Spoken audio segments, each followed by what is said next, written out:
Mr. Skinny was extraordinarily thin, painfully thin. If he turned sideways, you could hardly see him at all.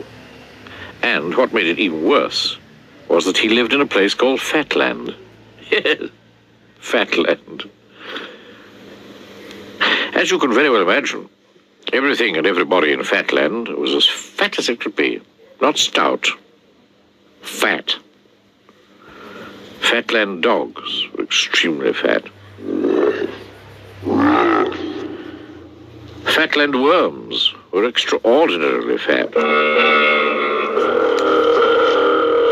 Fatland birds were exceedingly fat. And you should see a Fatland elephant. And there, in the middle of all this fatness, lived Mr. Skinny, in the thinnest house you've ever seen. Poor Mr. Skinny, he didn't like being so different from everything and everybody. But there wasn't very much he could do about it. You see, he had hardly any appetite at all.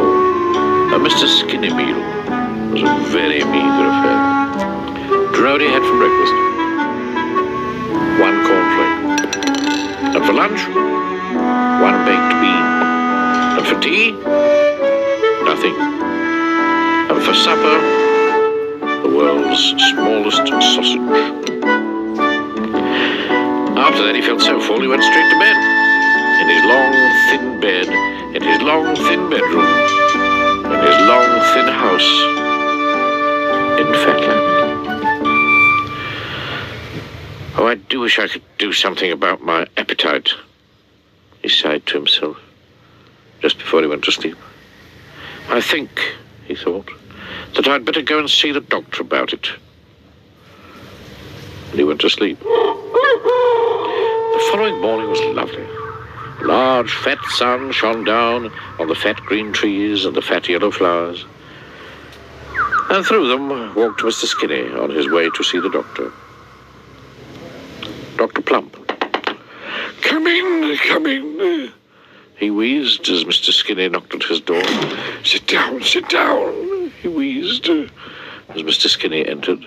And what, he wheezed, putting his plump fingers together, seems to be the trouble?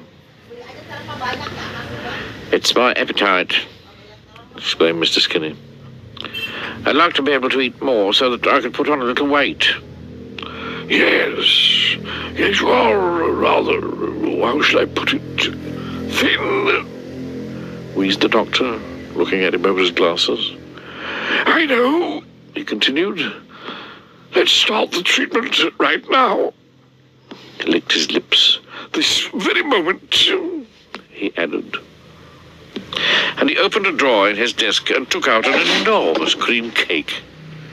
He put it on the desk in front of him. And opened another drawer, took out half a dozen donuts, and put them on the desk in front of him. And opened another drawer, took out a dozen currant buns, and put them on the desk in front of him. 11s, he explained. But it's only 10 o'clock, said Mr. Skinny. Who's counting? Wheezed Dr. Plump. Tuck in. And without further ado, he and Mr. Skinny ate the lot. Mr. Skinny ate a dab of cream, a donut crumb, and one currant. Dr. Plump ate the rest. Wheezed Dr. Plump, popping the last currant bun into his mouth and looking at Mr. Skinny. I see what you mean about your appetite, he said. He thought for a moment. Only one thing for it, he wheezed. This calls for drastic measures. And he picked up his telephone with his podgy fingers and dialed a number. 100 miles away, the telephone rang. Brr, brr, brr, brr, brr, brr. Hello, said a voice. Do you know whose voice it was? Mr. Greedy speaking, said the voice. Mr. Greedy listened to what Dr. Plump had to say. You'd like a Mr. Skinny to come to stay, he said. To build up his appetite, he added. Delighted, he agreed. And so Mr. Skinny went to stay with Mr. Greedy. He stayed for a month. And during that time, Mr. Greedy did manage to increase Mr. Skinny's appetite. And so at the end of the month, Mr. Skinny returned home. Happy.